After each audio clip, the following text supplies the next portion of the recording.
Yo tout le monde, c'est Medivore, j'espère que vous allez bien. Bienvenue dans cette nouvelle vidéo. Aujourd'hui, on parle de Monica Rambeau. Monica Rambeau, qui est-ce? C'est un personnage qui évolue actuellement dans la série WandaVision et j'avais envie de vous faire une petite rétrospective de qui est-elle exactement. Alors, le truc, ce qui est assez intéressant, c'est que pour l'instant, le personnage de Monica Rambeau est très peu évolué dans la série WandaVision. On sait que très peu de choses sur elle. D'ailleurs, je vous informe que cette vidéo sera avec spoiler sur un petit peu WandaVision et sur les comics. Du coup, si vous n'avez pas envie de voir ni l'un ni l'autre, je vous invite à partir et revenir plus tard. Du coup, pour l'instant, dans WandaVision, c'est juste un personnage qui vient d'arriver dont on ne sait pas grand chose. On sait juste que sa mère, c'était Maria Rambeau, qui était donc la pote de Captain Marvel dans le film Captain Marvel sorti il y a quelques temps, dans les années 80. Et donc, sa mère est morte il n'y a pas très longtemps. Et après, donc, le snap, là où elle avait disparu, elle revient et fait partie de SWORD. Et elle a été emmenée pour savoir ce qui se passe avec cette petite ville, pourquoi elle a disparu, quoi que ce soit.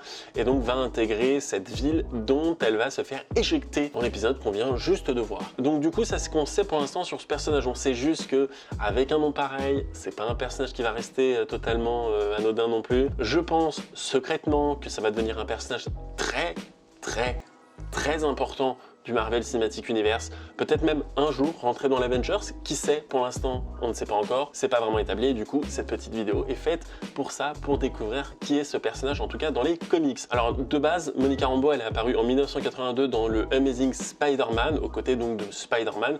Alors qui c'est Monica Rambeau? C'est un personnage en fait qui, à la suite d'une explosion d'une arme un petit peu spéciale, va se voir attribuer pas mal de pouvoirs puissants. Donc au début, elle va juste avoir un espèce de champ de force autour d'elle. Donc les médias vont prendre l'affaire et vont la rebaptiser Captain Marvel. Il existe déjà un Captain Marvel, mais elle va être le deuxième Captain Marvel. Elle va pas trop assumer son nom. Et du coup, Doctor Strange, pour l'aider, va lui rendre la totalité de ses pouvoirs. Ses pouvoirs, qu'est-ce que c'est? Elle peut aller à une vitesse supersonique, ça veut dire la vitesse de la lumière. Elle peut se fractionner en plusieurs parties, peut se dédoubler, elle peut créer des méga explosions, elle peut faire énormément de choses. Elle a énormément de cordes à son arc. Du coup, c'est un personnage extrêmement puissant dans le comics Marvel Universe. C'est un personnage qui a déjà été dans l'Avengers, c'est un personnage qui a même lead les Avengers à la place de Captain America. Mais du coup, qui est-elle vraiment? À la suite du fait qu'elle ait pris ce nom de Captain Marvel, eh bien, il y a le fils de Captain Marvel qui est donc Janice Marvel, qui va donc aller un petit peu la taquiner, et donc elle va lui laisser son nom. Et elle va devenir Photon. Photon, qui c'est? C'est donc un personnage un peu plus puissant. Du coup, comme elle va changer de pseudonyme, elle va aussi changer de costume. Par la suite, comme le petit Captain Marvel, là, il n'a pas trop d'inspiration, il va une nouvelle fois lui voler ou lui accaparer son nom. Il va devenir Photon et elle donc va devenir Pulsar. Cependant, avec ce nom, elle va adopter quelque chose qu'elle n'avait jamais fait avant, c'est qu'elle va opérer avec ce nom, mais aussi avec son identité personnelle, Monica Rambeau. Elle sera donc à moitié Pulsar et à moitié Monica Rambeau. Sous le nom de Pulsar, elle va devenir justement donc leader de l'équipe, la tag team de Next Wave, qui est donc une équipe spécialisée dans les unités anti-crime, anti-brigade, une espèce de brigade antiterroriste pour les super vilains qui opèrent, pas dans les grandes villes mais pour les petites villes, ce genre de choses. Lors du crossover Civil Wars, Monica Rambeau va faire partie de l'initiative et rejoindre le collectif de Captain America, dont elle va se battre avec justement contre les ennemis de Captain America. Bon, à côté de ça, elle s'occupe un petit peu, elle va travailler avec Black Panther pour empêcher une invasion de vampires. Du coup, est-ce qu'il y a Blade dans le truc? On ne sait pas trop. Du coup, ça pourrait être intéressant peut-être de développer ça dans le futur. Et depuis 2013, elle va apparaître dans la deuxième série de Mighty Avengers, qui sont donc les super Avengers, où elle va changer de nom et devenir Spectrum. Donc ça, c'est vraiment pour son histoire. C'est un personnage donc ultra puissant. C'est un personnage qui a quand même pas mal bourlingué, qui a été plusieurs personnages, qui a eu plusieurs identités secrètes, qui a été officiellement Monica Rambeau aux yeux de tous. C'est un personnage très puissant. Encore une fois, elle est aussi puissante que certains personnages. Elle est même beaucoup plus puissante que Cara Danvers, justement. C'est un peu compliqué parce que en vérité, on est sur plusieurs comics différents. Alors, est-ce que c'est son évolution? Est-ce que juste c'est une réadaptation? Est-ce que juste c'est une appropriation culturelle à chaque fois et donc on a décidé d'upgrade le personnage? Difficile à dire maintenant. Encore une fois, je le précise, je suis pas un expert en comics. Le but, c'était un petit peu de revenir sur ce personnage. Pour l'instant, dans WandaVision, elle est juste un personnage qui travaille pour le SWORD et dont sa mère était Maria Rambeau, qui a créé le SWORD. Est-ce que ça risque d'aller par là? Est-ce qu'ils vont avoir les couilles de la faire devenir un personnage important? Est-ce qu'ils vont avoir les couilles peut-être même de la faire remplacer Captain America, quand on sait que Captain America s'est barré, quand on sait que Iron Man s'est barré, quand on sait que la moitié de l'équipe se barre? Eh bien, est-ce qu'on va avoir une nouvelle équipe d'Avengers avec peut-être justement ce personnage? Ça pourrait être intéressant, de développer là-dessus. Est-ce que ça ferait trop? Parce qu'on a déjà le personnage de Captain Marvel. Là, est-ce qu'on l'aurait en Spectrum? Est-ce qu'on l'aurait en Photon? Est-ce qu'on l'aurait en Pulsar? Voilà, donc ça, c'est vraiment des questions comme ça à se poser.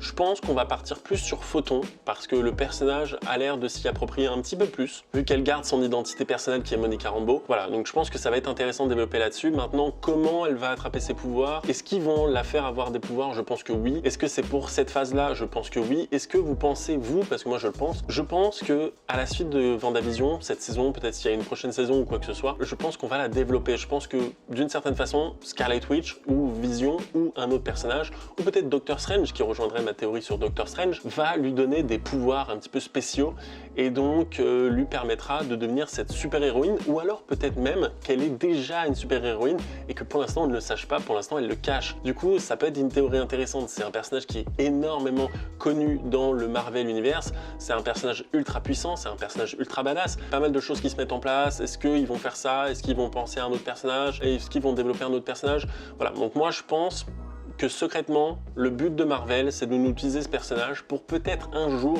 la placer dans les Avengers. Voilà, je pense que c'est ça. Maintenant, dites-moi dans les commentaires si c'est votre théorie. Dites-moi si vous avez aimé cette petite vidéo, un petit zoom sur... Alors, évidemment, encore une fois, ça reste du bric et du broc. Hein. Voilà, je me suis renseigné sur le personnage dans les comics, dans les livres, à peu près son adaptation. Son adaptation, encore une fois, est différente dans les films que dans les comics. Du coup, dites-moi si ça vous intéresse. Dites-moi si vous voulez voir ça sur un autre personnage. Il y aura le même style de vidéo sur l'équipe Monarch de Godzilla. Du coup, dans les prochains jours, vous verrez qui est Monarch, qui est cette organisation secrète qui œuvre dans le plus grand des calmes. Du coup, j'espère que vous allez kiffer. N'hésitez pas vraiment à partager la vidéo, c'est comme ça que je sais que vous aimez mon contenu. Également, abonnez-vous parce que ça fait plaisir de savoir que vous kiffez. Et du coup, il y aura de plus en plus de vidéos Marvel, mais il y aura aussi des vidéos sur Justice League, des vidéos sur la Zack Snyder Cut, il y aura des vidéos sur DC, il y aura des vidéos sur les comics, il y aura des vidéos sur Jurassic Park, il y aura des vidéos sur la pop culture. Voilà, il y aura beaucoup de vidéos, j'espère que ça vous plaira. N'hésitez pas à commenter, dites-moi dans les commentaires ce que vous pensez, vos théories, ce genre de choses. Dites-moi dans les commentaires si vous pensez que c'est ça qui va être fait ou autre chose. Je vous lis avec plaisir et je vous réponds. C'était le Mediavore, merci à tous d'avoir suivi cette vidéo. Je vous dis à la prochaine. Ciao.